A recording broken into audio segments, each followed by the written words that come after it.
Estera i król.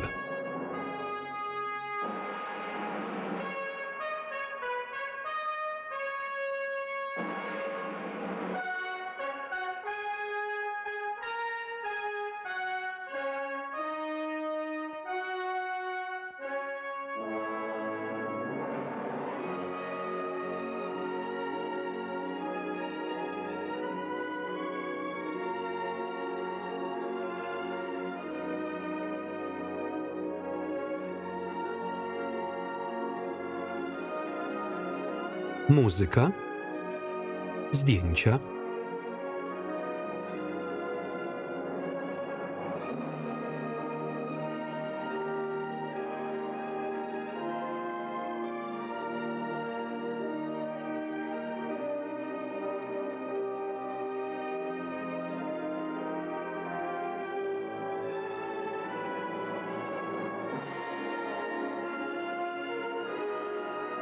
scenariusz, reżyseria.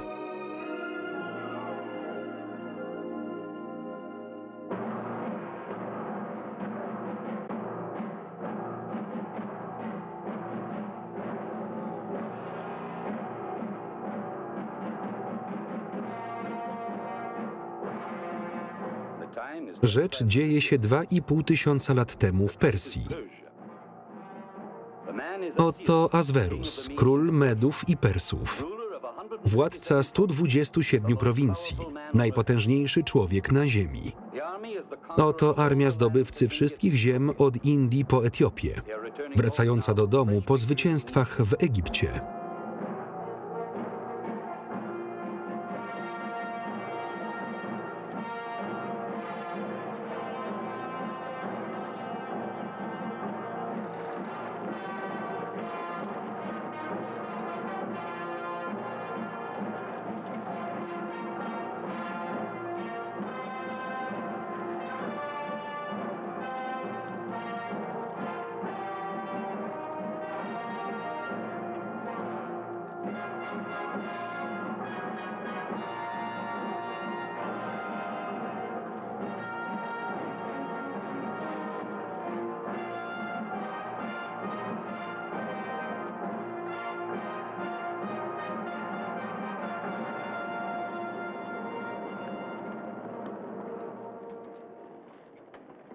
Rozbijemy obóz nad wodą.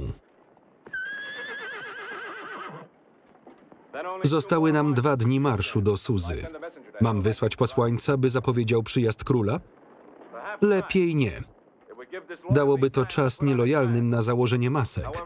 Chociaż już znam tych, co je noszą. Wyślij posłańca.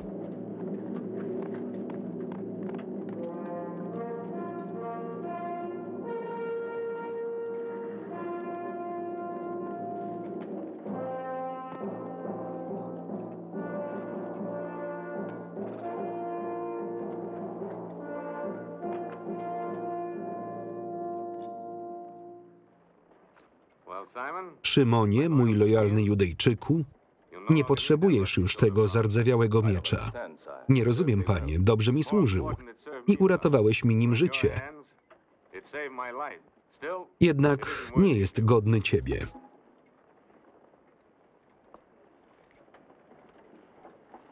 Miecz Złotego Koguta. Najwyższe wojskowe odznaczenie Persji. Jedź do domu, Szymonie. A kiedy odpoczniesz, będziesz miał miejsce w mojej honorowej straży w pałacu w Suzie. Królewska straż przy królu świata. Moja narzeczona w to nie uwierzy. Kto? Dziewczyna z mojej wioski.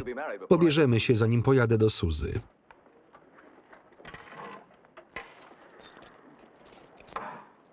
Prezent dla niej. Niech bogowie obdarzą ją płodnością. Niech cię mój Bóg błogosławi, panie.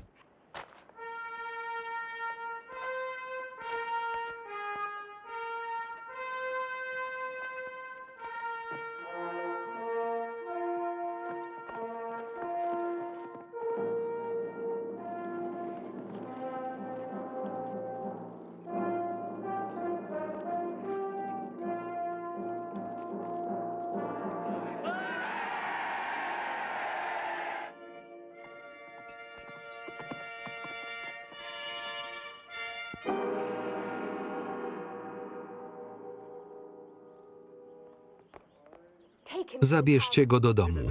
To sprzeczne z wolą Hamana, głównego ministra króla. Żąda przykładu dla tych, co nie płacą podatków. Wola Hamana obraża wolę Boga. Słyszałaś, Kata.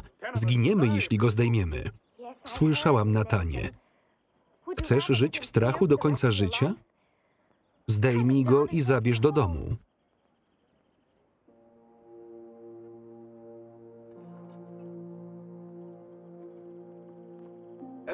Estero?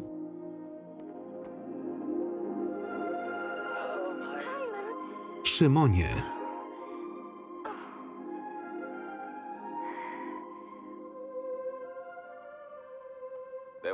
Nie będzie już wieszania, gdy król wrócił. Jest sprawiedliwy. Uhonorował mnie i powołał do służby w pałacu. Mówisz, że jest sprawiedliwy, ale wyruszył walczyć z Egipcjanami, a jego armia walczyła tu z jego ludem. Czy polujący lew wie, co robią wtedy młode? Lew jest złem. Gdybyśmy tylko mogli wrócić do naszego domu w Judei. Król Persji rządzi także Judeą. Nazywasz Judeę swoim domem, choć nigdy jej nie widziałaś. Urodziliśmy się w Persji. Nasz dom jest tam, gdzie żyjemy. Czcimy naszego Boga, ale Azwerus jest naszym królem.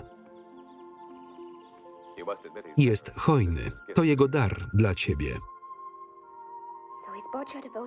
Kupił twoją lojalność darami, podczas gdy nasz lud głoduje, a mężczyźni są wieszani. Dał ci to z krwią na rękach.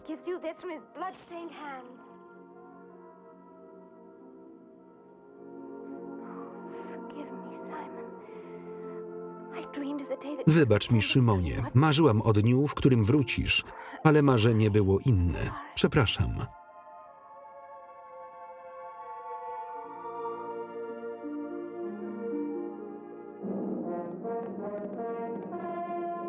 Nadjeżdża król ze swoją armią. Posłaniec króla. Otworzyć bramę.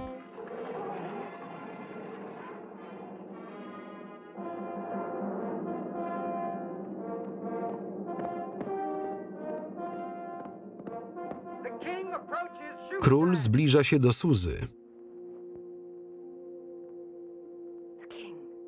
Król. Tak, królowo Waszti. Będzie najwcześniej jutro. Śledzę jego postępy. Jest dzień drogi od Suzy.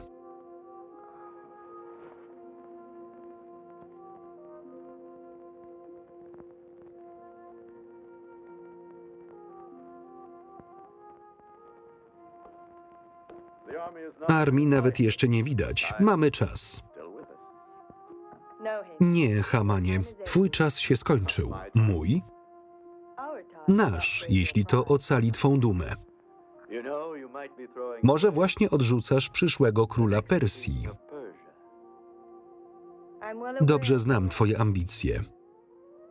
Więc czemu to kończysz? Azwerus nie ma oczu z tyłu głowy. A nasz tajny sojusz byłby dla ciebie bardzo korzystny, jak i dla twojej przyszłości, moja droga. Nikt nie powie, że główny minister króla nie służył mu dobrze podczas jego nieobecności, zarówno w sprawach politycznych, jak i domowych. Ufam ci. Jeśli upadnę, ty także stracisz swoją głowę. A co z twoimi innymi kochankami? Powstało wiele plotek. Ale kto zechce zeznawać? Ich głowy zawisłyby na bramach. Kiedy znowu wezmę króla w ramiona, to komu uwierzy? Zgadzam się.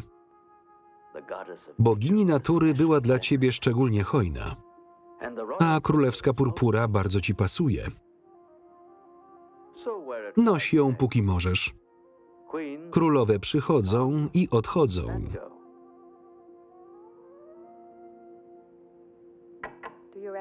Czy twoje ambicje biorą się z marzeń, które przynosi ci wschodni eliksir?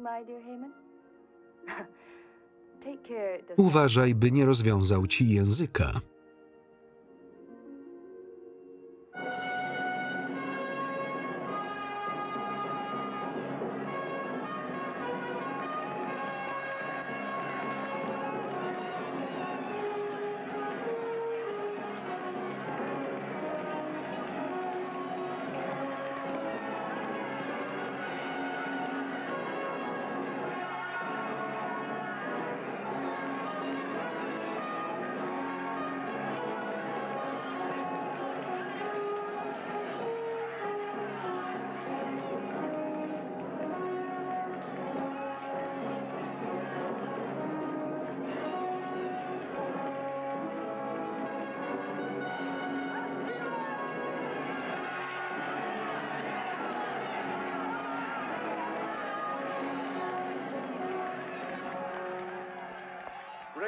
wielki władca Medii i Persji, wstrząsający ziemią władca świata, suweren Asyrii, Babilonii i Egiptu, zdobywca północnej Azji oraz wszystkich ziem za morzem. Ostatnie zdanie to nieprawda. Nie udało mi się podbić Grecji. To tylko kwestia czasu. Dość. Zachowaj tę mowę na mój pogrzeb. Oczywiście. Więc planujesz mnie przeżyć. Oddałbym za ciebie życie, panie. Zobaczymy. W jakim stanie jest armia, która została w Persji, generale Klydratesie? Wspaniałym, panie.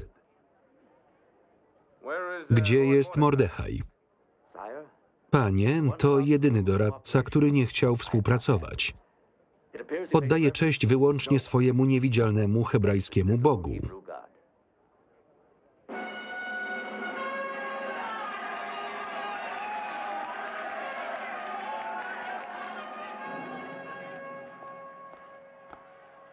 Mordechaju, witaj z powrotem w Suzie, panie. Widzę, że mój król ma się dobrze. Żadnych ran, ani zadrapania, dzięki twojemu przyjacielowi Szymonowi, który uratował mnie przed stratowaniem i przebiciem włócznią. Nagrodzę go zaszczytami. Mój odważny Szymon. Ja daję mu siostrzenicę za żonę. Jesteś ciepłym człowiekiem, Mordechaju. Zaskoczyła mnie twoja nieobecność na powitaniu. Wolałem modlić się o bezpieczny powrót mojego króla, niż go witać. Twój Bóg jest mi obcy, ale potrafi dokonać pewnych rzeczy. To pewne. Wierzę, że będziesz jego narzędziem, aby powstrzymać okrucieństwa księcia Hamana. Zbadam jego poczynania. Nie lubię go, ale jest politycznie niezbędny. Skuteczny, choć nadgorliwy. Porozmawiajmy o czymś przyjemniejszym. Królowa Waszti. Mam nadzieję, że nie tęskniła za mną zbytnio. Jej uroda jest niezmieniona, a zachowanie? Czy wciąż jest radosna? Mianowałem cię okiem króla, moim wszechwiedzącym ministrem.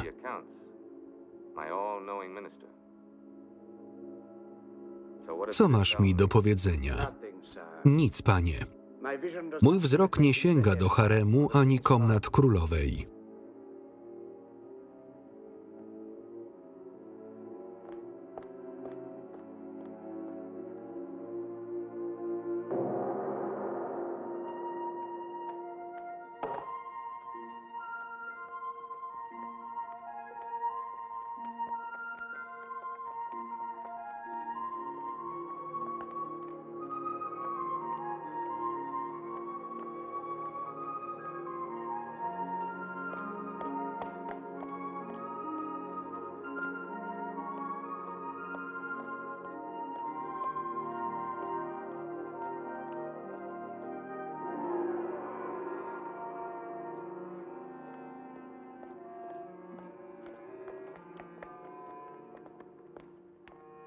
Mój królu, mój ukochany mężu, tak długo czekałam. Cudzołożnica. Co? Zwariowałeś? Chętnie bym cię zabił. Zhańbiłaś ten pałac swym zepsuciem. Ktoś naopowiadał ci kłamstw. Moi żołnierze mi o wszystkim powiedzieli. Ludzie, którzy walczyli i umierali, nie mieli powodu kłamać. Kto jest współwinny? Podaj imię. Nie ma żadnych imion. Nie ma winy. Lepiej, że nie wiem. Moja duma upadłaby wraz z jego publiczną karą.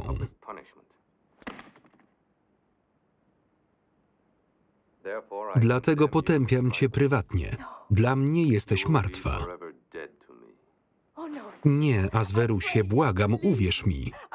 Wolałabym umrzeć, niż cię stracić. Wezwij sobie swoich kochanków, ladacznico.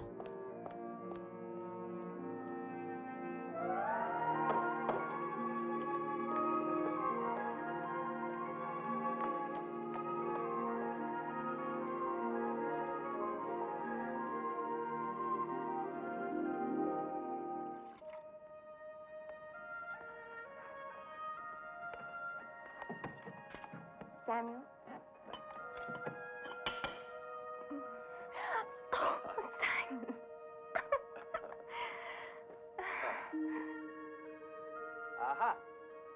Może lepiej przyspieszyć wesele. Czekałam na niego, odkąd byłam małą dziewczynką. Mogę jeszcze poczekać. Upewnij się, że mnie kocha. Miała tylko 10 lat, by się zdecydować. Martwi mnie, że nigdy nie rozważała innego mężczyzny. Nigdy nie musiała wybierać. To prawda. Nigdy nie patrzyłam na nikogo innego. Może powinnam. Szymonie.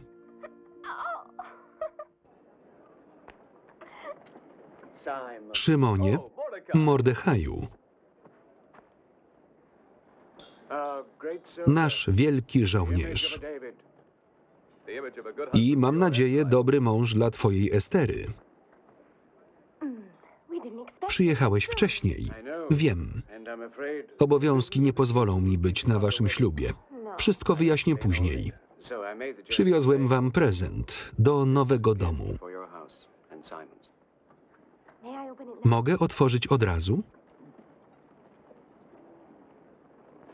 Spójrz, Szymonie, to Mezuzah. Dziękuję, wuju. Mezuzah będzie chronił nasz dom. Mam nadzieję, że ty ochronisz jego, wuju, gdy będzie służył w tym pałacu niegodziwości. Nie mogę jej przekonać, że nasz król jest dobry. W głębi serca jest, a przynajmniej był. Co się stało? Coś go zmieniło. Jest rozczarowany, zrozpaczony. Dlatego nie mogę być na ślubie. Muszę zostać w pałacu. Niektórzy chcieliby wykorzystać rozpacz króla do własnych celów. To byłby koniec judejskich osad w Persji. Król jest nieszczęśliwy. Myślę, że w rzeczywistości wam zazdrości.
Kim jest ta wilczyca zawodząca do księżyca?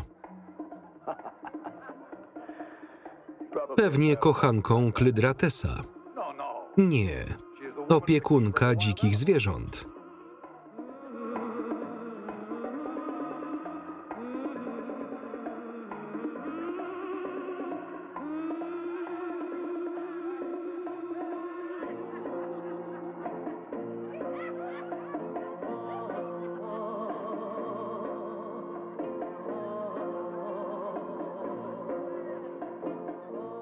Który dworski głupiec zdecydowałby mnie tym zanudzić? Twój eunuch Hegaj.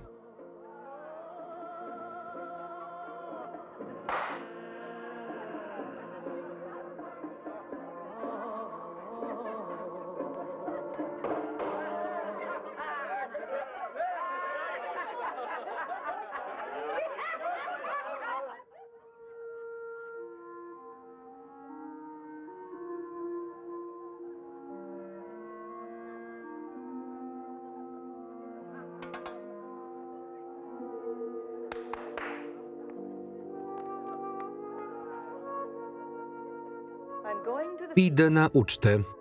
Przygotujcie mnie szybko.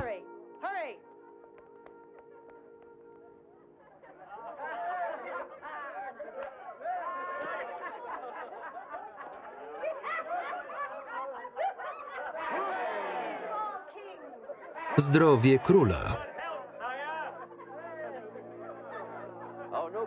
Naszego szlachetnego Judejczyka nie cieszą rozrywki króla. Za pozwoleniem, panie, mamy dużo pracy. Mam tu liczby dotyczące naszej siły militarnej. Wydajesz się być zainspirowany po podróży na wieś. Rzeczywiście wierzę, że nawet król mógłby skorzystać z takiej podróży. Tutaj w Suzie łatwo zapomnieć, że istnieją ludzie bez szalonych aspiracji, którzy mimo ucisku i okrucieństwa mają swoje dni spokoju, pokoju i radości.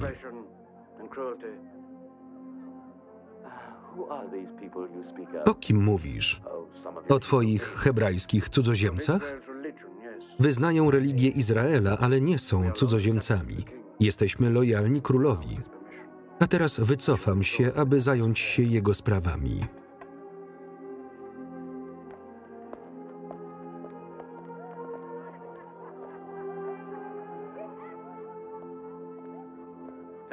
Mordechaju, czy jesteśmy dobrze przygotowani na wyprawę przeciwko Grekom? Armia generała Klydratesa liczy 400 000 piechoty i 60 000 jeźdźców. Dobrze. Powstrzymam ambicje tego młodego Macedończyka. Aleksandra. Właśnie. Pozbędę się go i zniszczę jego armię. Marzę o dniu, kiedy skończą się wojny. Jestem twoim doradcą i byłem doradcą twojego ojca Dariusza. Widziałem śmierć i zniszczenie. Jak wspaniale by było, gdyby obrócić niszczenie na tworzenie. Budowanie akweduktów, nawadnianie pustyń, tworzenie wartości i piękna. Żyd mówi o pokoju. Dlaczego oni zawsze mówią o pokoju? Wojna zawsze nas goniła, rozpraszała nas, uczyniła z nas naród zagubiony, zawsze szukający jakiejś przystani spokoju.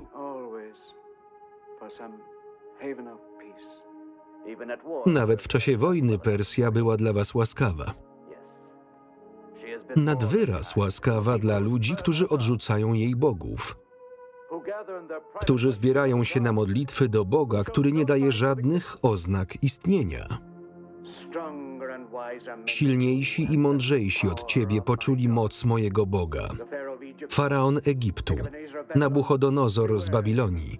Uważaj, Hamanie, nie prowokuj go.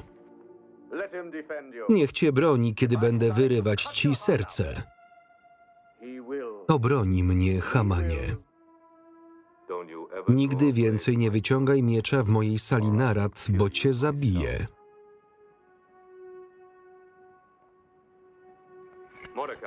Mordechaju, spisz to i złóż w skarbcach jako naszą tajną strategię przeciwko Grecji. Jesteś jej strażnikiem. Uderzymy w nadmorską fortecę w Atos. To kluczowe. Mając Atos, możemy rozerwać ich linię z obu stron.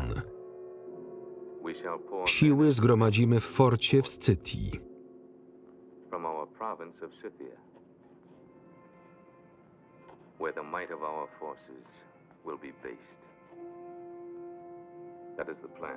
Oto nasz plan.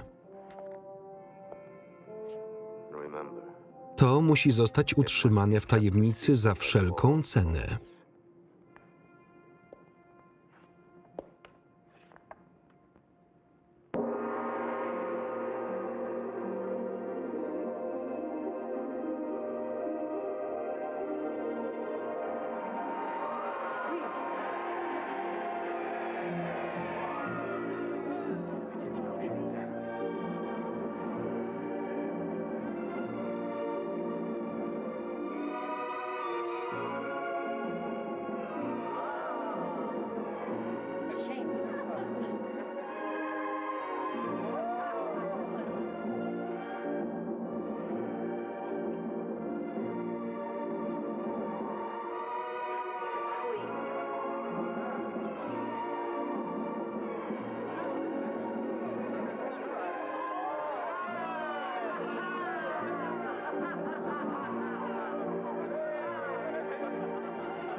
Prawo Persji jasno mówi o karze dla królowej, która hańbi tron.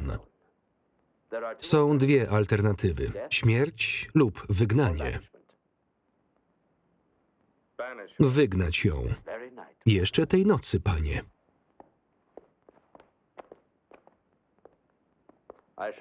Odeślę ją do plemienia Ariasów. Jako pierwszy minister wypełnię swój obowiązek, znajdując ci nową królową. To nie twój przywilej, Hamanie. Podważasz moją znajomość prawa Achemenidów? Podważam twoje intencje. Wielki Cyrus pisał: każdy król Medii i Persji bez męskiego dziedzica nie może być bez królowej. Cytujesz poprawnie, ale nie do końca. Jest również zapisane: ludzie króla przeszukają prowincję i zgromadzą wszystkie najpiękniejsze dziewice w pałacu w Suzie. Ta, która najbardziej spodoba się królowi, zostanie królową. Czy widzisz, że nie jest to twoja decyzja? Zdecydowanie. Dziękuję ci za uchronienie mnie od błędu. Martwa ręka dynastii narzucająca mi nieznaną kobietę. Mogę jedynie wykonywać postanowienia prawa, panie. Za twoim pozwoleniem.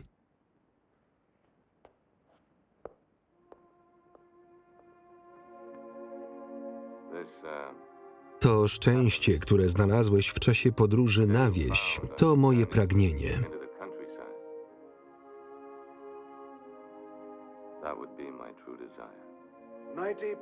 Wielka władza jest brzemieniem.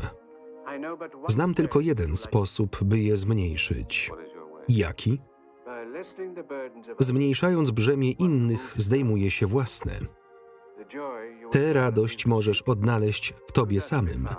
I z czasem, być może, odnajdziesz ją.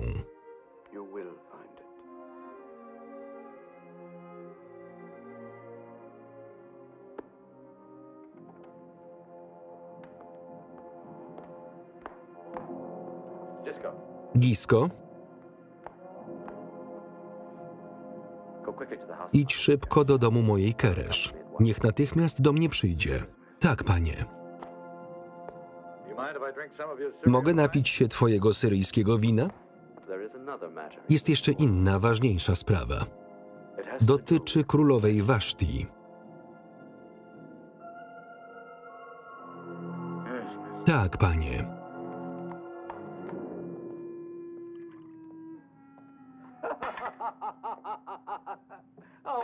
Biedny król. W takim stanie nie będzie się śpieszył z inspekcją skarbca w Persepolis. Czasami myślę, że przesadzasz z rabunkami. Mógłbym powiedzieć to samo o tajemnicach armii, które sprzedajesz Grekom. Ale przypominam sobie, jak rośnie mój zasób złota w Koryncie i się cieszę. Nic nam nie grozi, póki król żyje. Istnieją dyskretniejsze miejsca niż Suza na to, co masz na myśli. Z czasem znajdziesz takie miejsce, a ja będę rządził Persją jako sojusznik Aleksandra. Ale do tego czasu stąpamy po cienkim lodzie. Wcale nie. W razie gdyby coś dotarło do uszu króla, mam idealnego kozła ofiarnego. Kogo?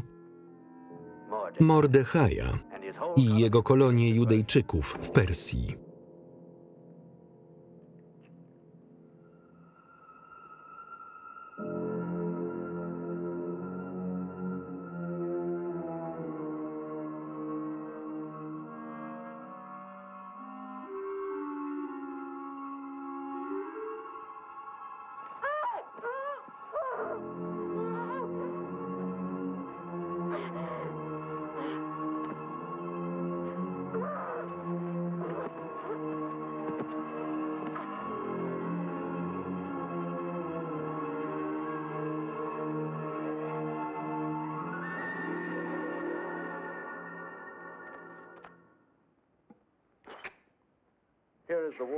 Oto tajemnica wojenna, nad którą pieczę król powierzył Mordechajowi. Tajny plan ataku na Greków. Spisałem go z pamięci po grecku i dodałem zdradziecką wiadomość po hebrajsku. Jesteś genialny, Hamanie. Zachowaj to, dopóki mogą nas podejrzewać. Wyjaśnię ci, jak je wykorzystać.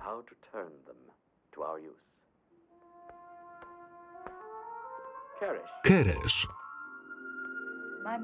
Wzywałeś mnie, panie. Podejdź, moja droga. Oto przyszła królowa Persji. Drwisz ze mnie. Wybranka króla musi być dziewicą. Nigdy nie słyszałem, by nałożnica została królową, ale usłyszysz, Klydratesie. To będzie historia, bo jeśli zapach róży jest przyjemny, nikt nie zapyta, kto potarł jej płatki.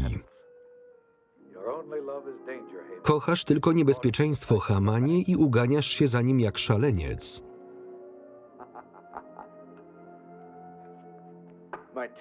Mój bojaźliwy generale, oto królewski rozkaz. Wykonaj prawo dotyczące zbierania dziewic. Nie bądź zbyt wymagający pod względem piękna, ponieważ ta, która nosi diadem, jest już królową.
Weźcie tę w sukni ślubnej.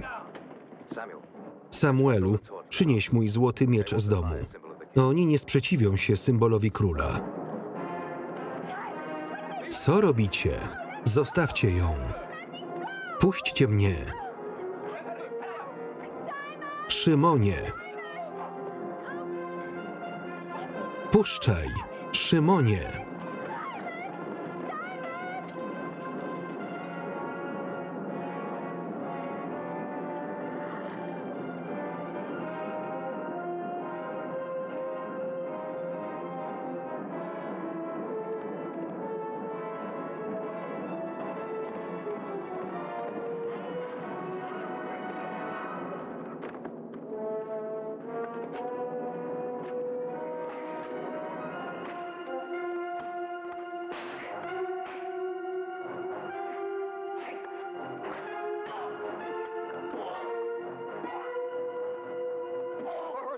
Ze względu na nią i na ciebie przestań.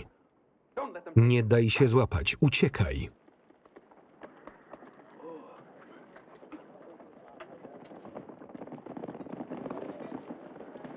Judejczyk próbował mnie zabić. Znajdźcie go i przyprowadźcie mi żywego.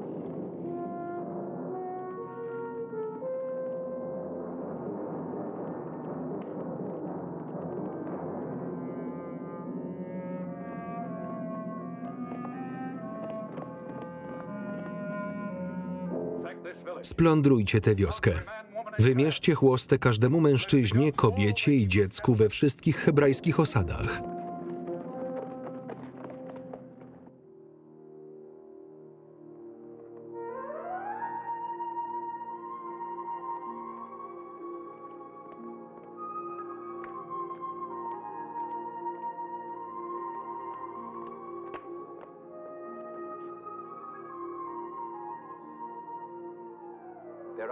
Niektóre nie wyglądają na dziewice.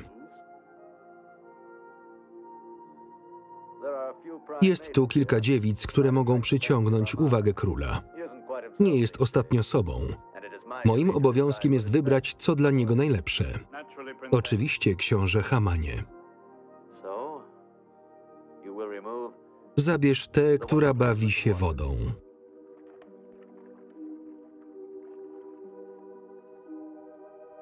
Tę o jasnej skórze i tę, która siedzi w rogu. Twoja straż może je wziąć, a potem możesz wysłać je do żołnierzy w garnizonie. To niebezpieczne. Hegaj to ostry strażnik. Na pewno masz strażników, których życia nie będziesz żałować. Mam 3 nowych rekrutów, nic nie wartych. Obcy w pałacu, to nawet lepiej. Przydziel im to zadanie. Obiecaj kobiety w nagrodę. Jeśli ich złapią, wyprzesz się lubieżników. Tylko 10 najpiękniejszych zostanie wysłanych do króla na ostateczny wybór. Jutro was ocenię.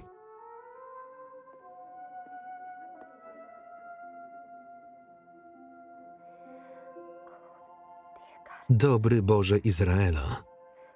Gdzieś w Suzie jest Mordechaj, który był dla mnie jak ojciec.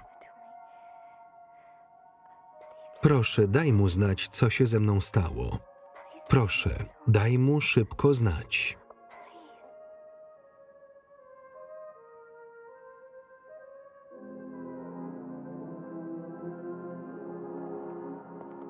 Estera? Porwanie jej to dopiero początek horroru naszego ludu. Z jednej iskry pożar. Muszę znaleźć sposób, by to powstrzymać, ale najpierw Estera. Szymon wierzył, że twoje wpływy ją uwolnią. Król jest obojętny na wszystko oprócz własnej goryczy. Haman, główny minister, ten książę gnijącej korupcji, jest teraz praktycznie naszym władcą. Zatem muszę przekazać Szymonowi wiadomość, że nie ma nadziei. Zawsze jest nadzieja. Daj mi czas. Poproszę o radę Boga. Gdzie ukrywa się Szymon? W ruinach miasta umarłych. Idź po niego, powiedz, że przyjdę.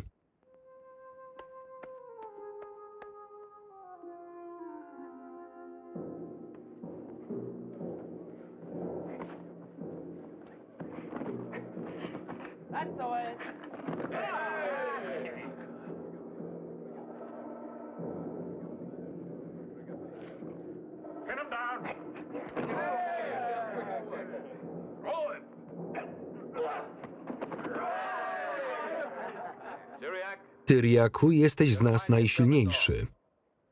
Przerzuć go przez ramię i rzuć nim. Naucz go, by nie wstrzymywał siły, kiedy walczy z królem.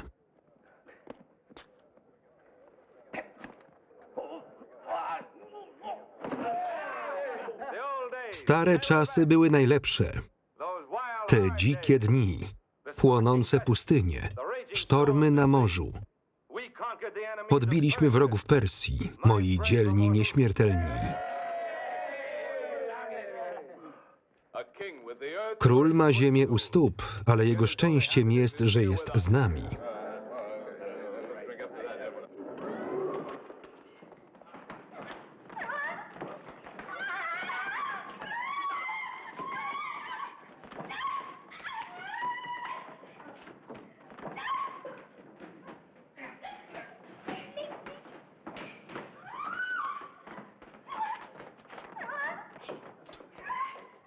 Przestańcie.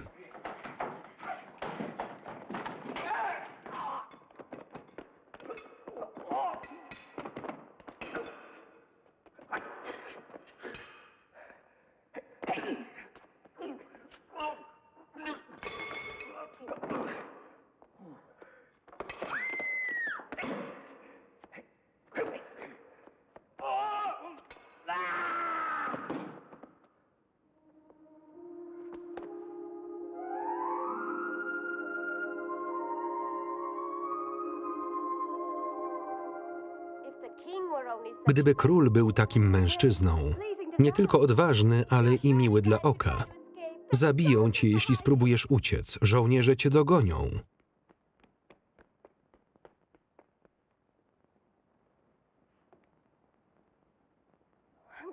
Wuju Mordechaju, gdzie jest Szymon? Zabierz mnie do niego, proszę. Nie mogę. Walczył z generałem króla, a teraz ścigają go jak zwierzę. Splądrowali wioskę i wszystkie judejskie osady. Powiesili Emanuela, kowala. Wypędzili kobiety i dzieci na pustkowie. Nasi ludzie są teraz rozproszeni. Wybacz mi. Myślę tylko o sobie, a jestem nikim, nieprawda? Być może Bóg wybrał cię, byś ocaliła nasz lud. To cudowne, jak delikatność może pokonać zło. Niech piękno twojej duszy pomoże wytępić zło z pałacu.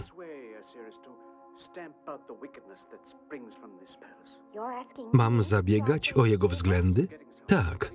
Myśl tylko o ocaleniu naszego ludu. Chcę życia, które mi zabrali. Chcę Szymona. Szymon jest żołnierzem i odsuwa miłość na czas wojny. Teraz to twoja wojna, Estero. Delikatna, ale niebezpieczna. Ty też będziesz żołnierzem. Może Szymon przyjmie to z dumą. Pogardzi mną. Jego miłość nie ma wartości, jeśli przekłada ją nad los wielu innych. Ale ja go kocham. Jak mam go porzucić?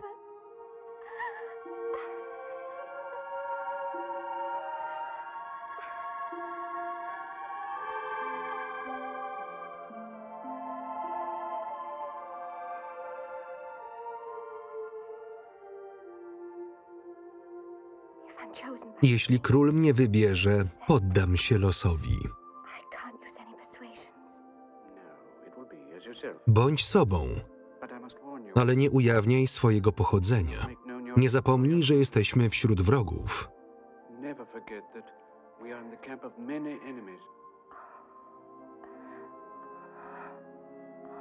Boże Izraela, prowadź mnie.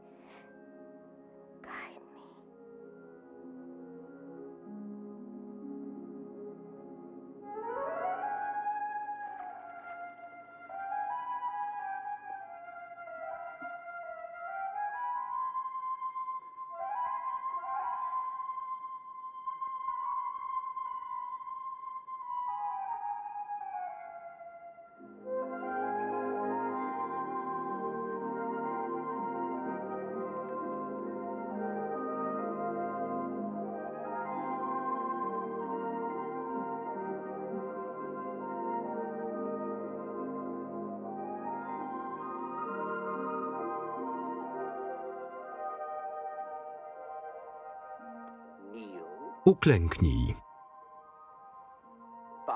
Ukłoń się powoli. Unieś głowę i czekaj na decyzję króla. Teraz wszystkie uklęknijcie. Ukłońcie się wolno. Teraz powoli unieście głowy. Wstańcie.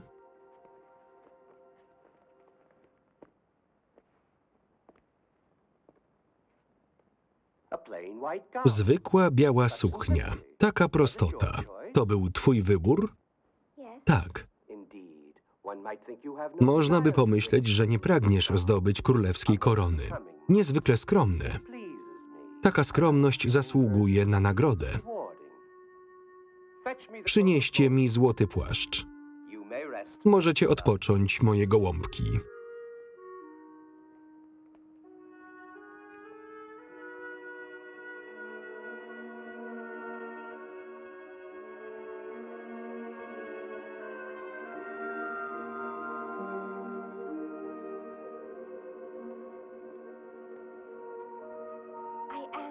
Jestem wdzięczna, ale nie chcę być tak wyróżniana. Ja chcę. Dajcie jej. Nie odzywaj się niepytana. Uważaj, eunuchu, mam potężnych przyjaciół. Chyba w burdelach. Moje dziecko, załóż to proszę.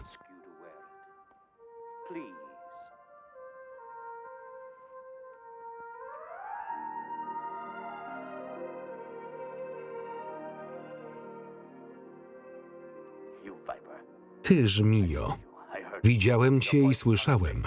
Twój zatruty język mi zagraża. Wybacz mi, panie, ale najbardziej boję się o tą ze złotym płaszczem. Więc rób co każę. Dziewice muszą dziś wieczorem przejść przez pokój haremu, by się zaprezentować. Są tam małe drzwi dla służby, wejdź tam. Ale jak? To czas odpoczynku. Nawet Hegaj pójdzie do swoich kwater. Idź już.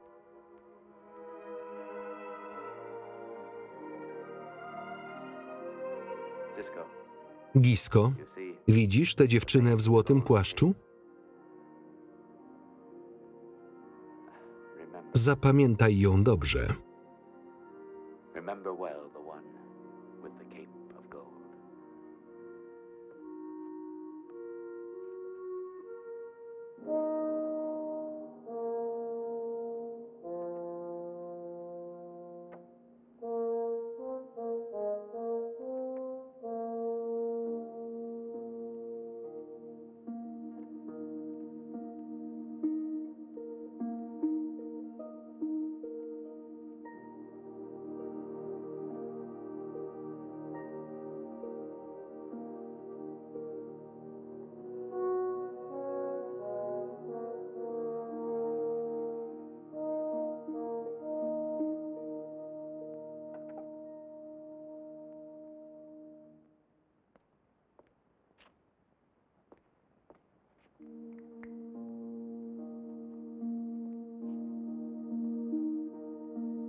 To będzie cios dla mojego prestiżu, ale załatwmy to.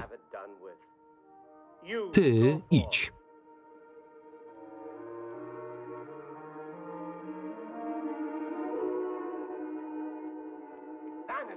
Co za próżność. Ten płaszcz nie ukryje twej niegodziwości.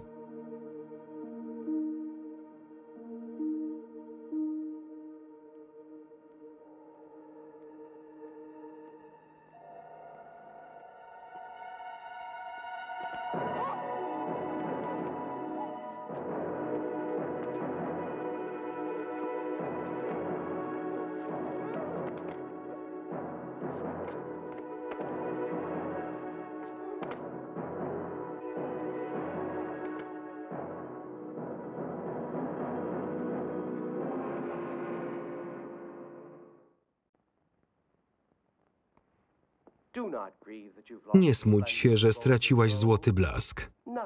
Nic nie zwycięży z podejrzliwością króla wobec kobiecej ambicji. Co za marnotrawstwo piękna. Najpiękniejsze, a zostaną odesłane do domu, by doić kozy. Do domu? Jesteście dziećmi królestwa, nie zniewolonymi konkubinami. Idź, moja droga. Powodzenia.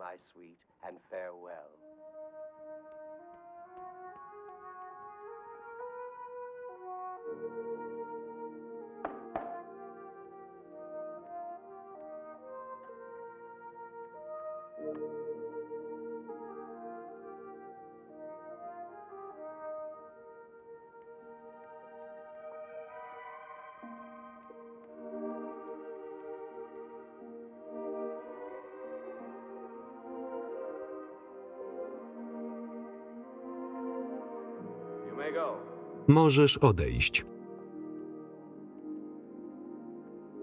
Czekaj.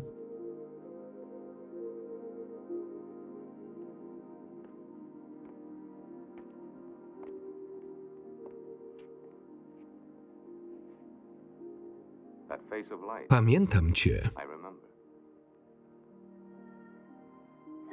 Mężczyzna, który walczył ze strażą. Nie możesz być królem.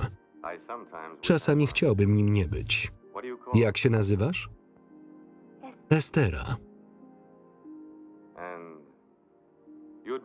Płakałaś wcześniej. Dlaczego? Twoi żołnierze zabrali mnie sprzed ołtarza. Takie jest prawo. Również muszę go przestrzegać, nawet jak mi się to nie podoba. Chciałaś, żebym pozwolił ci odejść? Nie, jeśli to twoje przeznaczenie? Wygląda na to, że jesteśmy związani. Ja przez przykazania mojego dziadka, a ty przez przeznaczenie. Chciałem naruszyć święte prawo, twierdząc, że żadna kandydatka nie jest odpowiednia. Teraz jednak nie mogę, jeśli chcę być dobrym królem. W moich oczach spełniłaś dekret Cyrusa.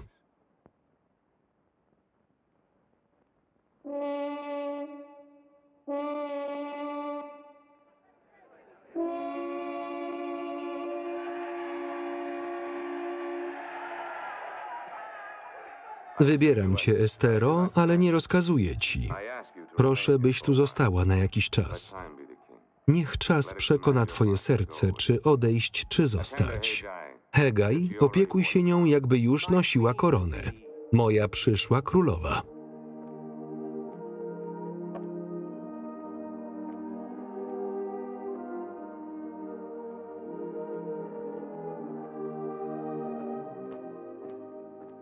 Którą szczęśliwą dziewicę wybrałeś, panie? Dziewczynę o imieniu Estera.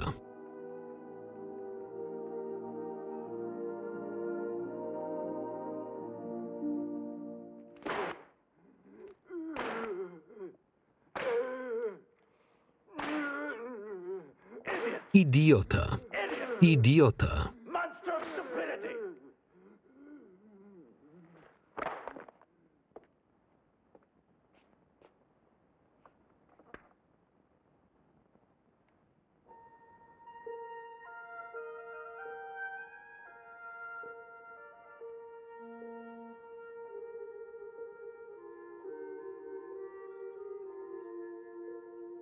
Estero.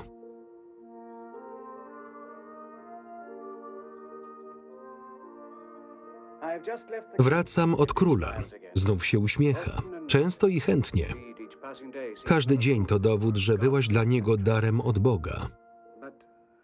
Ale martwię się o twoje bezpieczeństwo. Król nie jest cierpliwy.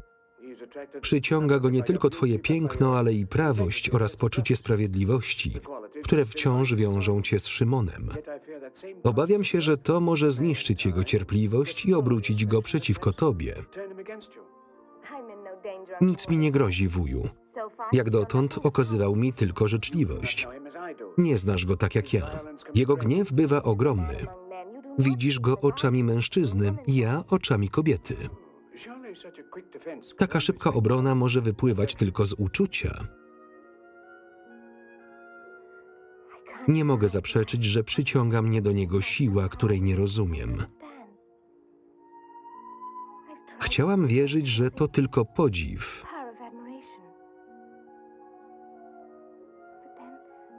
Czy myślisz, że z Szymonem to był tylko podziw? Dziecięcy kult bohatera?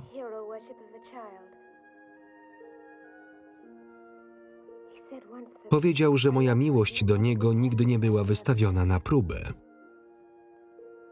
Proszę, idź do niego, wuju. Zanieś mu to, czego potrzebuje. I już idę.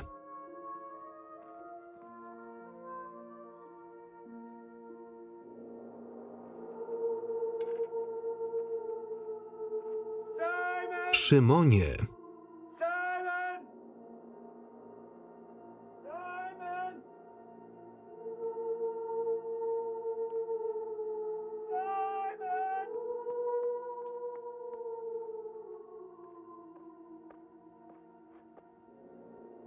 It's To ja, Mordechaj.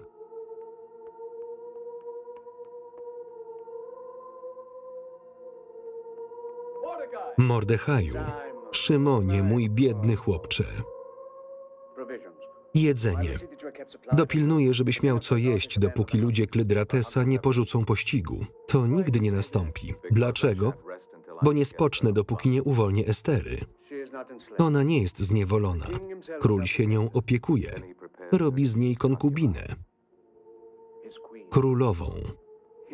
Słuchaj, Szymonie. Rozmawiałem z Esterą i dostrzegam w niej szczere uczucie do króla, które popieram. Widzę w nim odpowiedź na zbawienie naszego ludu, teraz i na wieki.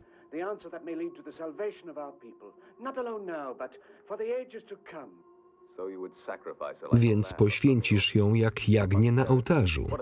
A jak król się o tym dowie, jak ją ukaże, nie możesz jej tego zrobić. Nie pozwolę na to.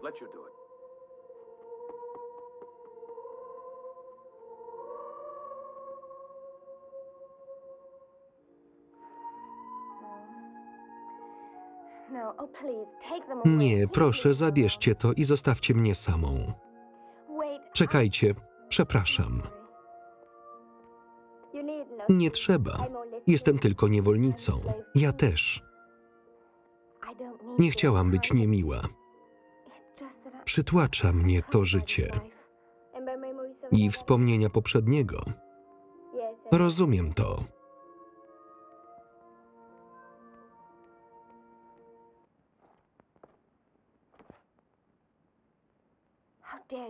Jak śmiesz tu wchodzić? Co za niegrzeczne powitanie głównego ministra. Przynoszę wiadomość od króla, że odwiedzi cię o 10:00. Mamy więc jeszcze czas, aby się poznać. Oszalałeś. To może cię zniszczyć. Jak i króla, jeśli opowiem mu, jak zapraszasz mnie tu w samotne wieczory. Kłamca. Nigdy by ci nie uwierzył. Nie masz ze mną szans, Estero. Moje życie to ryzyko, więc nie drażnij mnie. Króla uszczęśliwia wiara w ciebie, więc niech tak zostanie. Wyjdź stąd, albo zawołam strażę. Nie zrobisz tego, bo powiem królowi, że lojalny Haman wezwał świadków. Musimy być rozsądni. Potrzebujemy się nawzajem.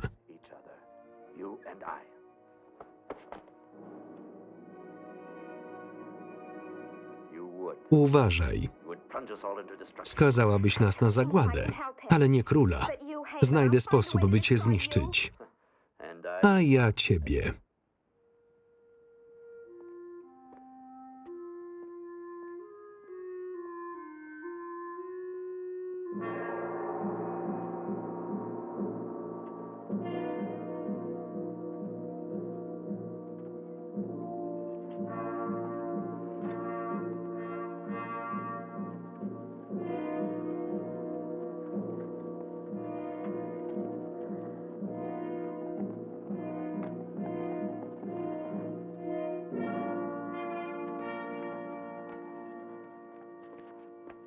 Złoty miecz.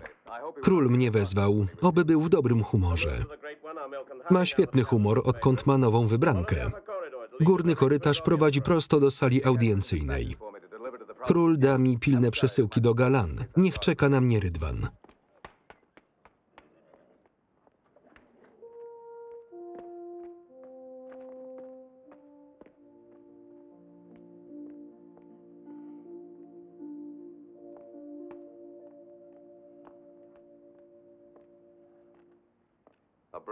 Odważny lew, symbol Persji. Oby był oswojony. Twoja łagodność go ujarzmi.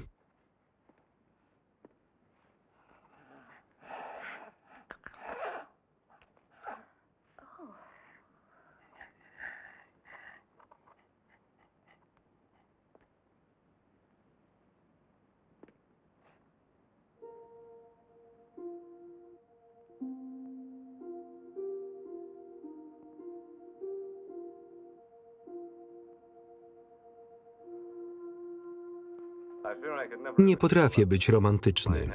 Moje ręce są stworzone do miecza, a nie do liry. Moje stopy nie są stworzone do tańca. Są naprawdę duże, prawda? Kiedyś myślałam, że są jak kopyta szatana. Niektórzy wciąż myślą, że mam diabelskie pochodzenie, bo srogo karzę przeciwników imperium i wielu niewinnych przez Hamana. Trzymam go krótko dzięki twoim uwagom.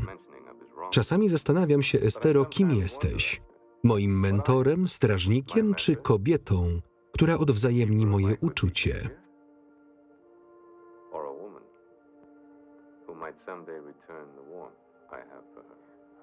Ale ja żywię do ciebie uczucie. Zdobyłem więc zewnętrzne fortyfikacje, ale strzeżesz swojego wnętrza bardziej niż Grecy. Wiejskiej dziewczynie niełatwo odrzucić króla. Nie myśl o mnie jako o królu, ale jako o mężczyźnie, który cię kocha. Bardzo.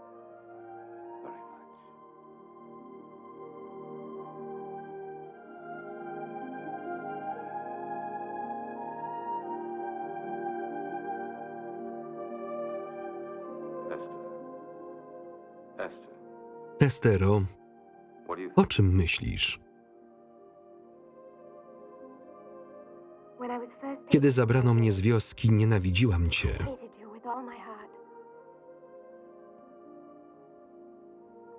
Teraz, widząc cię takim, jakim jesteś, nienawiść ustępuje miejsca innemu uczuciu. Uczuciu, które może być miłością.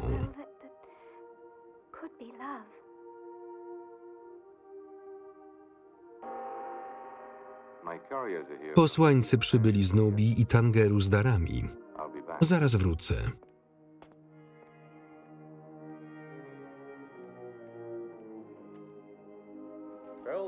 Perły z Dalekiego Wschodu, skarby z Nubii.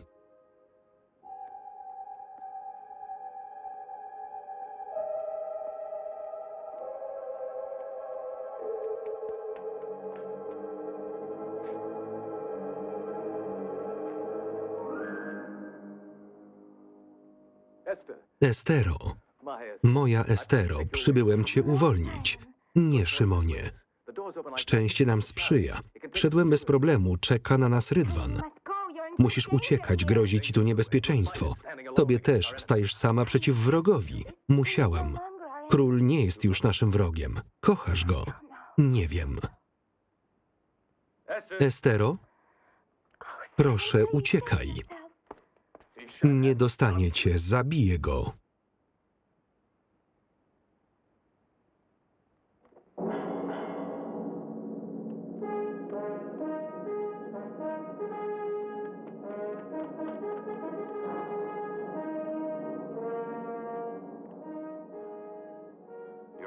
Nic ci nie jest?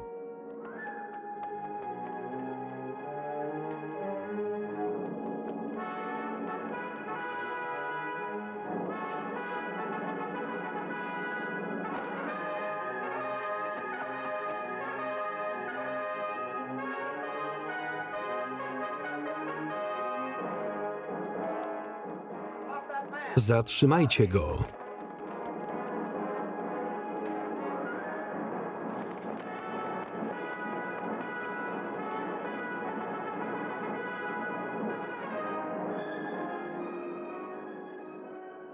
Odważny Łotr. Porozmawiam z kapitanem straży.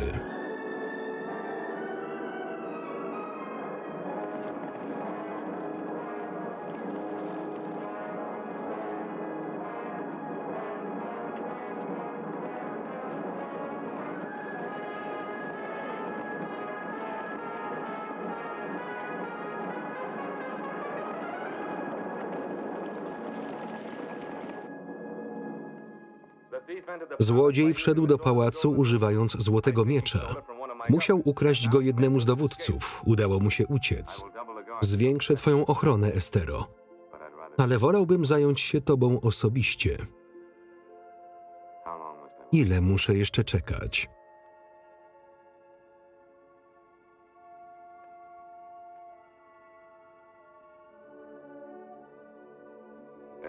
Estero.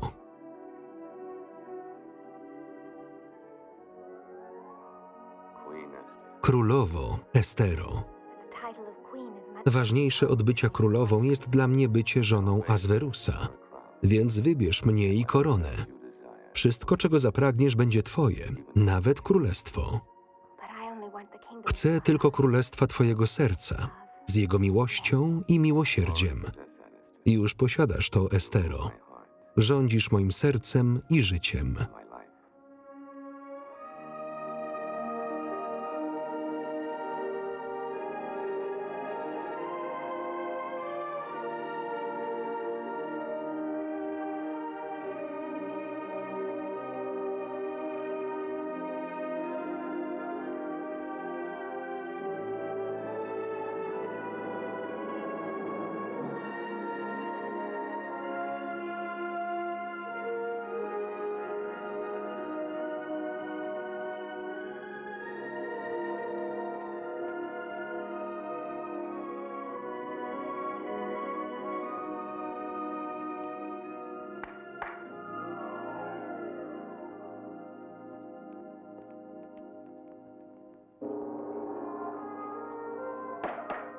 Powstańcie.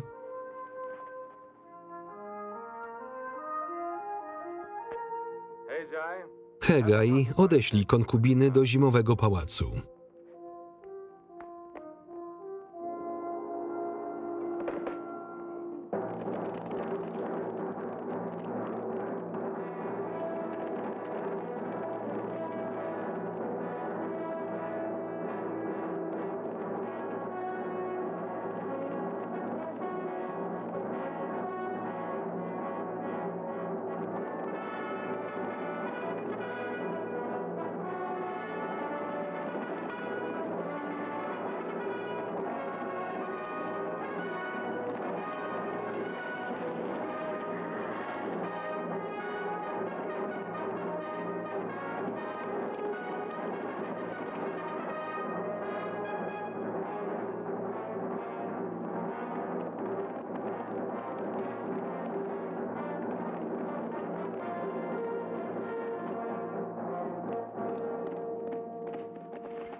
Tam jest.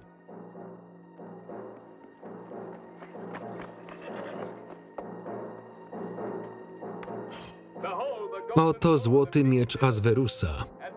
Przekażcie królowi, że pewnego dnia przeleje jego krew.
Zgromadziłem was tu, by oddać hołd Esterze, mojej królowej. Dała mi nową wizję Persji, której wcześniej nie dostrzegałem. Teraz to widzę.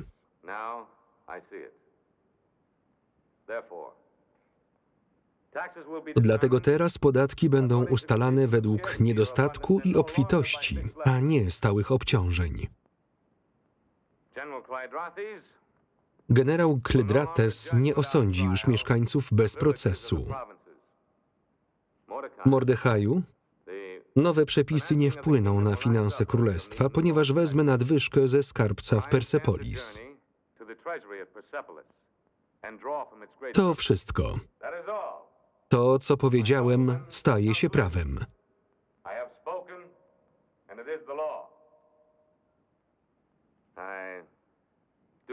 Zezwalam jednak na dyskusję.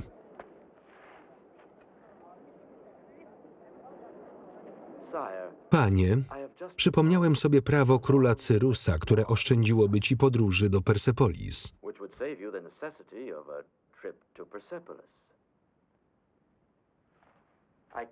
Cytuję: każdy poddany Medii i Persji, kto nie ukłoni się Bogu Mitrasowi, zostanie ukarany śmiercią, a jego dobra weźmie król.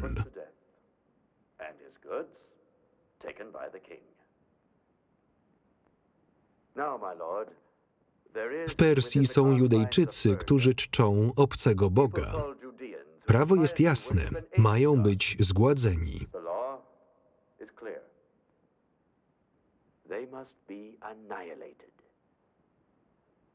Wystarczy słowo, a zniszczę ten lud i wzbogacę cię o 10 000 talentów srebra. Nie. To prawo pochodzi z brutalnych czasów, na długo zanim nasz sprawiedliwy król objął tron. Odmów tego, panie, błagam. Nie słuchaj go, panie, on jest Judejczykiem. Azwerusie, prawo.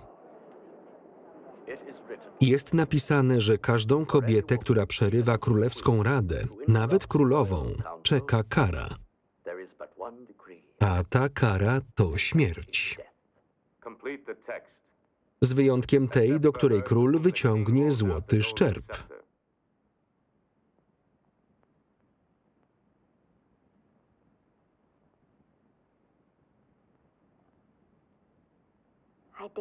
Ośmielam się mówić, Azwerusie, bo kiedyś obdarzyłeś mnie królestwem serca, którego jedyną władzą jest miłość. Dziś ta miłość wzywa cię, abyś stanął przeciwko tym starym niesprawiedliwościom i temu człowiekowi, który je wyrządza. Widzę cię jako największego z królów, ale także jako odważnego człowieka broniącego słabszych. I wiem, że masz mądrość, by odeprzeć ucisk i nietolerancję, gdziekolwiek je znajdziesz.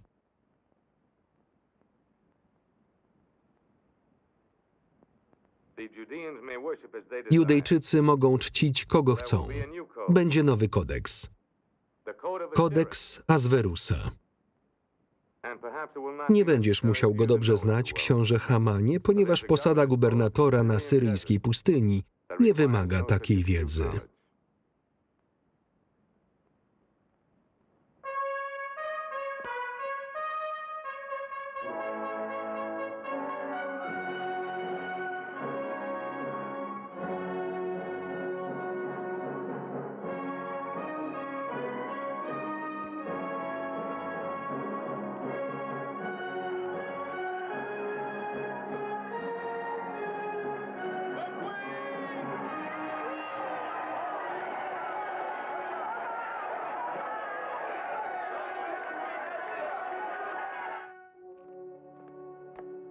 Rozważa więc, aby wysłać mnie do Syrii.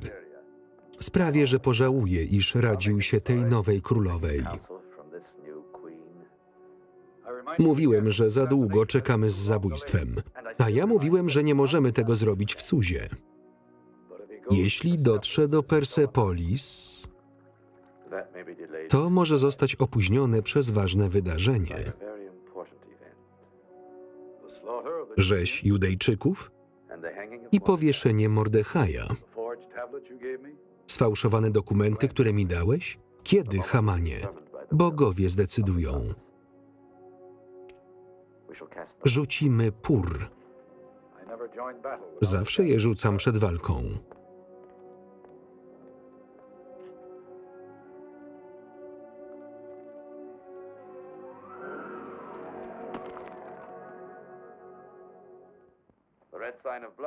Czerwony znak krwi spadł na miesiąc Adar, czyli teraz, a więc dziś w nocy. A zrobimy to tak.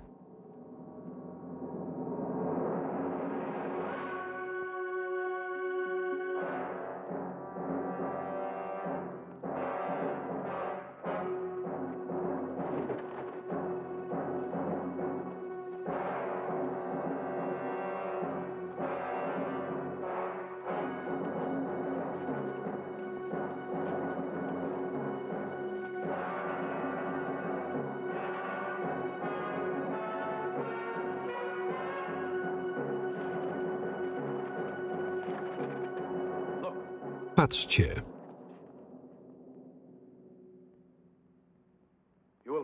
Będziecie moimi świadkami przed królem, że widzieliście mnie wyciągającego te tablice, nic w nich nie zmieniając.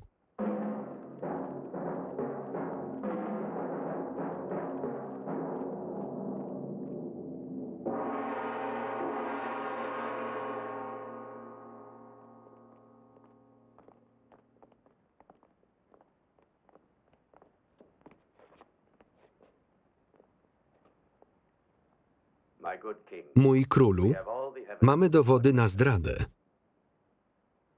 Oskarżam Żyda o skopiowanie twoich tajemnic wojennych i chęć sprzedaży ich Grekom.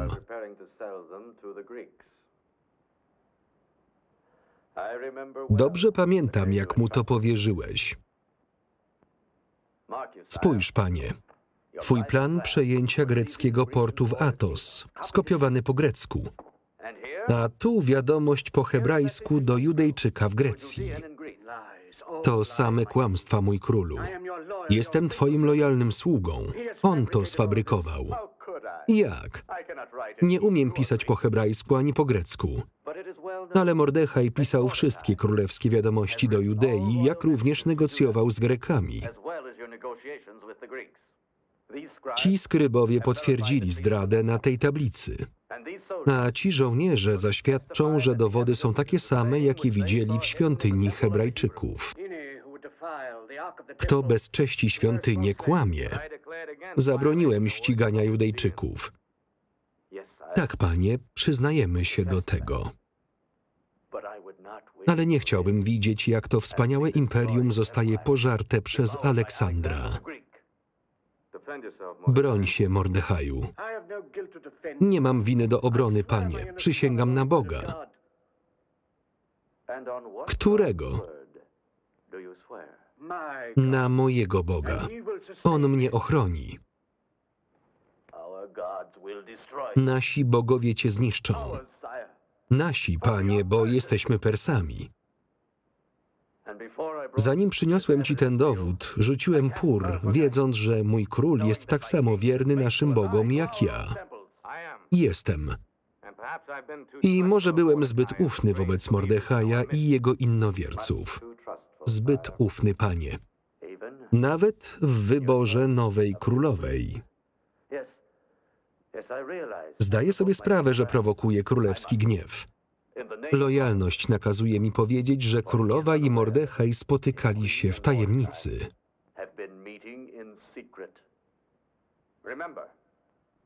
Ryzykowała życiem, aby bronić jego Judejczyków. Nie Estero.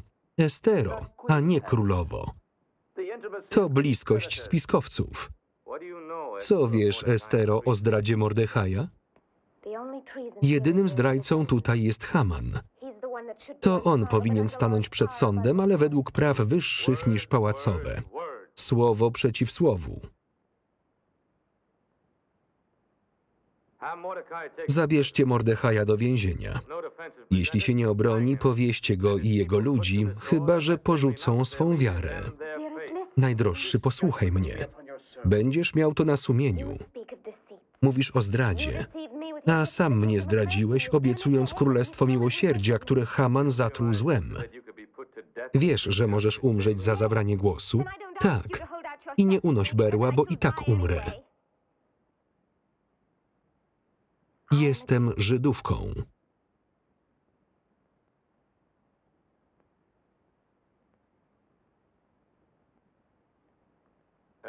Estero, porzuć swoją wiarę i żyj.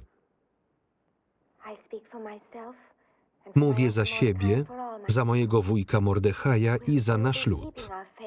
Będziemy trwać w wierze, gdy Suza stanie się pustynią, a wasi bogowie zostaną zapomniani. Nie mogę cię za to nienawidzić, bo wiem, że Haman znów na ciebie wpłynął. Tak bardzo zależy mu, byś nie pojechał do Persepolis, że przynosi ci te fałszywe dowody na dzień przed wyjazdem?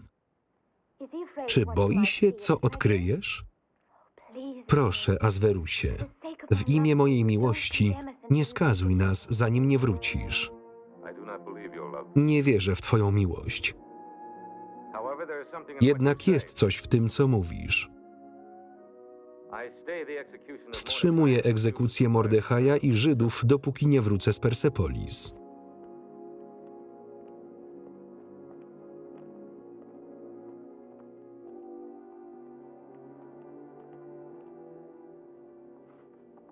Nie może dotrzeć do Persepolis.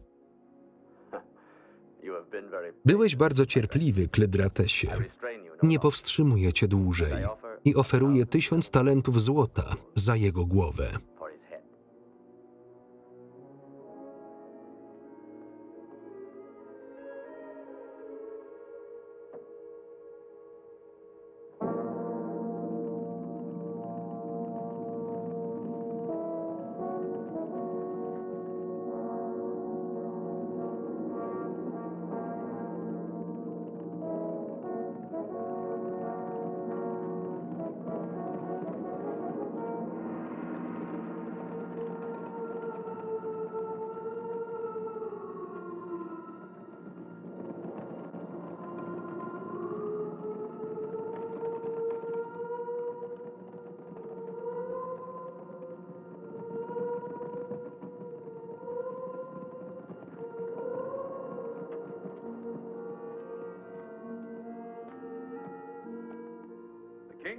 Król będzie przejeżdżać tędy.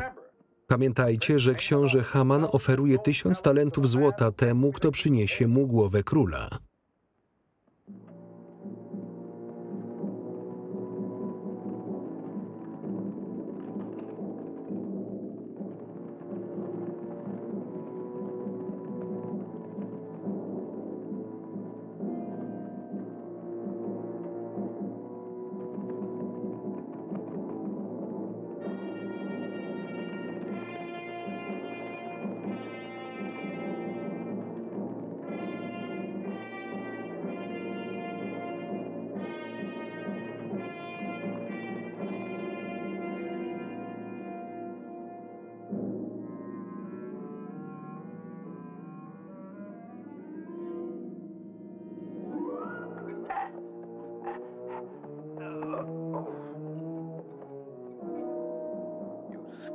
Ty, kanalio, dziękuję opatrzności, że oddała twoje brudne życie w moje ręce.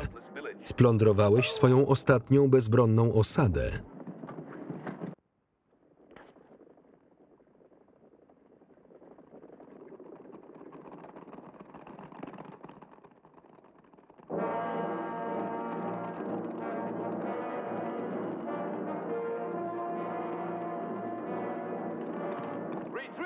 Odwrót, a potem atak.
Czy wielki Aswerus jest zaskoczony, że ma wrogów? Jestem jednym z nich. Szymonie, kapitanie Złotego Miecza, dołączyłeś do moich wrogów? Nie, to osobista wojna. Odmawiam walki z człowiekiem, który uratował mi życie. Zwariowałeś. Możliwe. Dlatego, że król odebrał mi przyszłą żonę.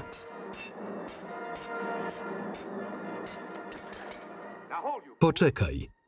Estera była twoją narzeczoną? Owszem.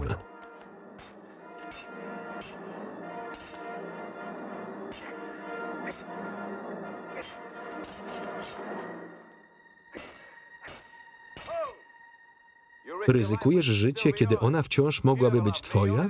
Nigdy nie kochała mnie, tylko sprawę, której służyła. To nieprawda. Pewnej nocy wszedłem do jej komnat i stałem z mieczem obok drzwi, którymi miałeś wejść. Wybrała twoje życie kosztem mojego i wezwała straż. To byłeś ty? Jej miłość należy do ciebie. Pomocy. Klydrates próbował cię zamordować. Rozliczyłem się z nim.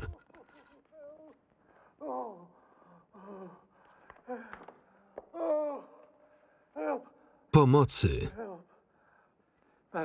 Panie, przebacz mi. Pomóż.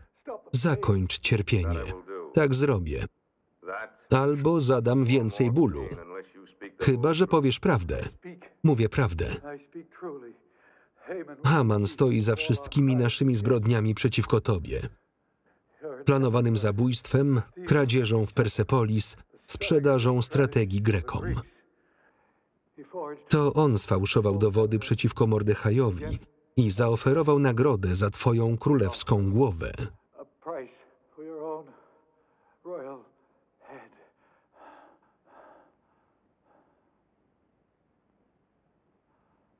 Ulżę ci, Klydratesie.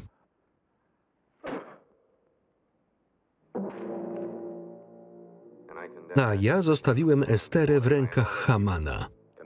Mordechaja i cały ich lud również. Są zgubieni. Chyba że... Weź moją królewską pieczęć. Ja zgromadzę tu swoje oddziały, a ty jedź do Suzy. Daj tę pieczęć mojemu mistrzowi broni. Powiedz mu, że rozkazałem uzbroić wszystkich Judejczyków.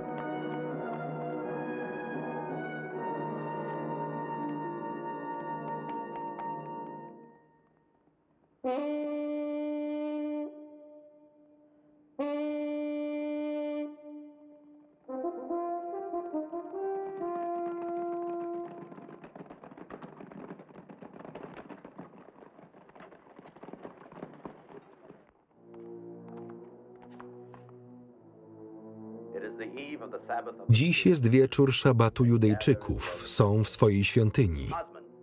Azmandzie, dopilnuj, aby już nigdy jej nie opuścili. Gerka, twoi jeźdźcy zajmą się stłumieniem wszelkiego oporu w mieście. Szumerze, ty doprowadzisz ich przywódcę Mordechaja na szubienicę. Do dzieła.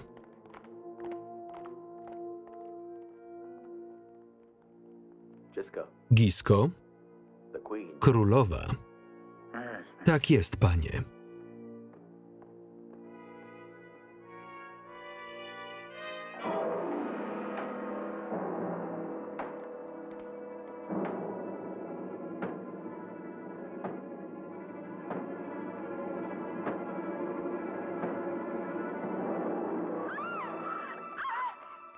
Straż!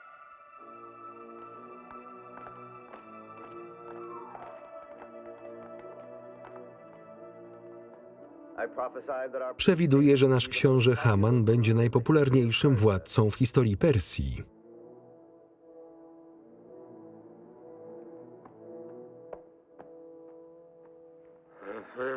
Zawiodłem. Nie martw się, głupcze. Bramy są strzeżone. Nikt nie może opuścić miasta ani do niego wejść.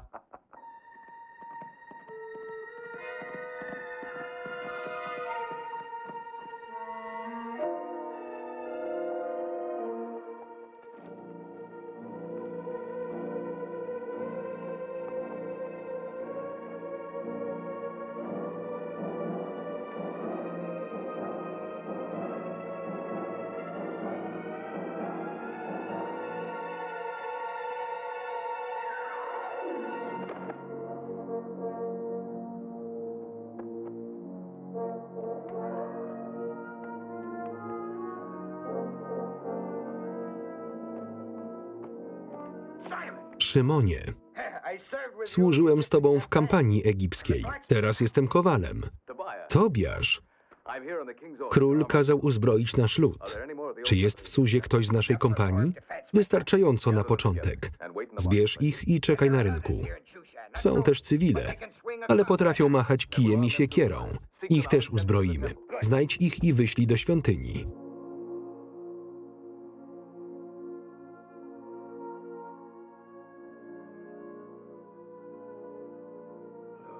Drogi Boże, wołam Cię, jak Dawid wołał. W jego słowach potwierdzam swoją miłość do Ciebie. Pan jest moim pasterzem, niczego mi nie braknie. Pozwala mi leżeć na zielonych pastwiskach. Prowadzi mnie nad wody, gdzie mogę odpocząć. Orzeźwia moją duszę.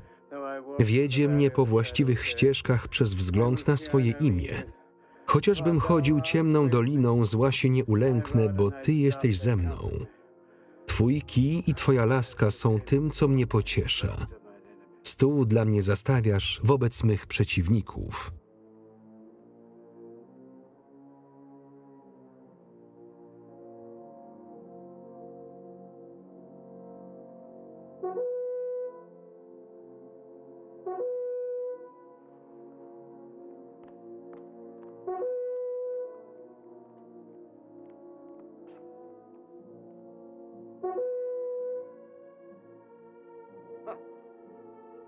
Stawiam złoto, że wyrzekną się swojej wiary z dala od świątyni. Nie postawiłbym miedziaka przeciwko mądrości naszego nowego króla. Szymon na nas czeka. Oto nasz dzień.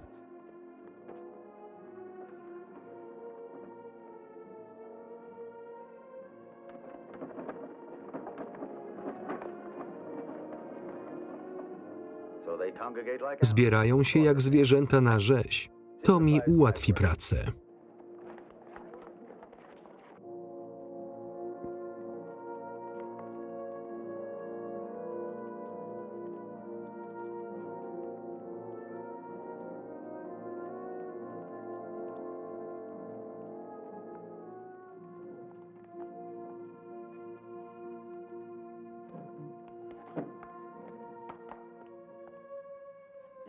Wy zamknijcie drzwi.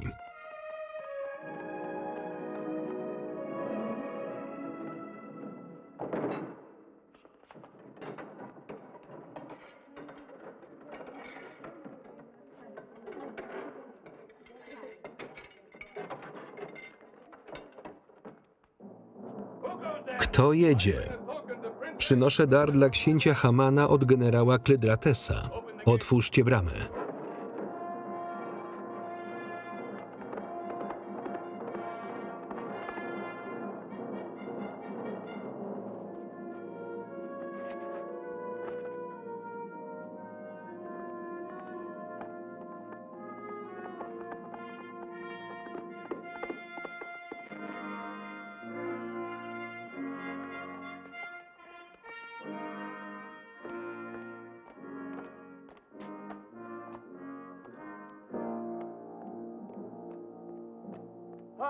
Dar od Klydratesa.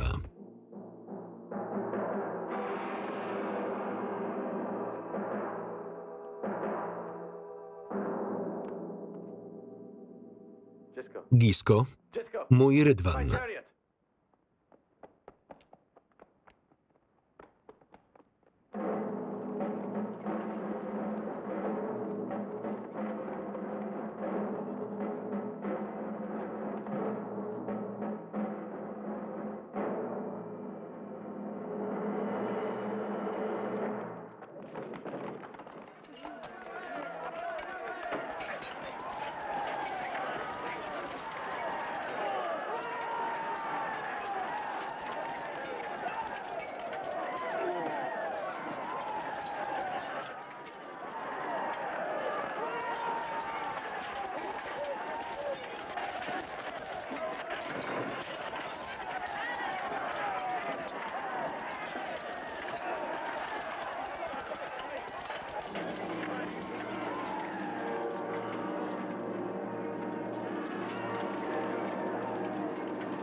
Otwórzcie bramę.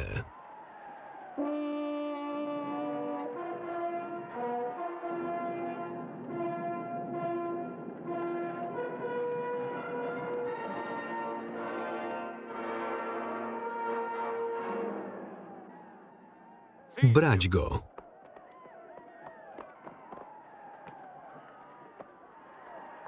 Powiesić go wysoko.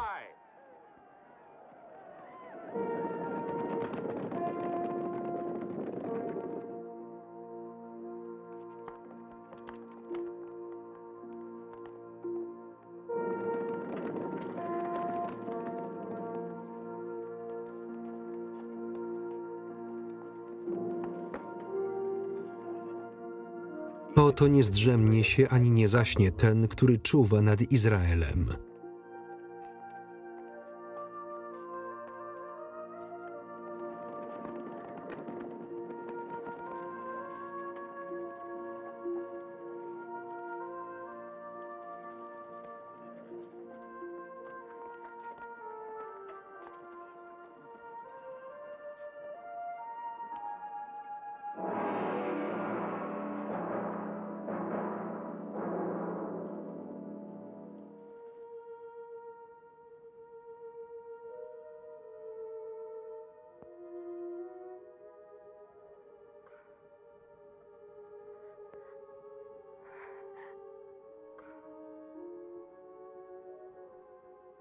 Ta noc uwolnienia naszego ludu musi zostać zapamiętana. Haman rzucił Pur, by zdecydować o naszym losie, więc nazwijmy ten dzień Purim.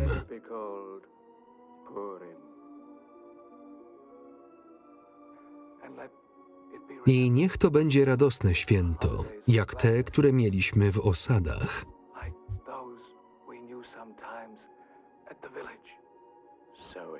Tak będzie, mój lwie Izraela.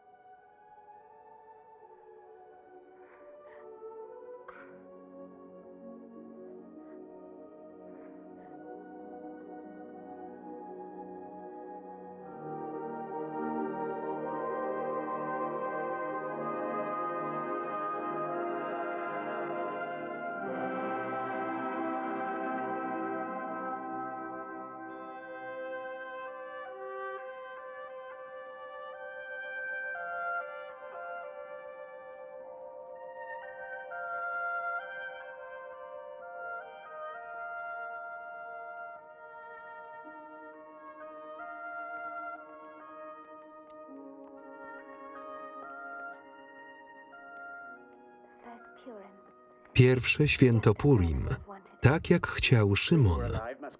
Musimy żyć dalej. Szymon nie chciałby twojego smutku, ani żebyś przynosiła smutek królowi. Azwerus dał ci możliwość zostania tu, ale tak naprawdę pragnął, byś wróciła. Kiedy tak się nie stało, ruszył na wojnę, bo obojętne mu jest, czy żyje, czy umrze. Słyszałeś coś o bitwie? Tak. Persja poniosła klęskę z rąk Greków, a dla króla klęska jest gorsza od śmierci. To nie za zwycięstwa go kochałam.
Tekst polski Katarzyna Gajewska.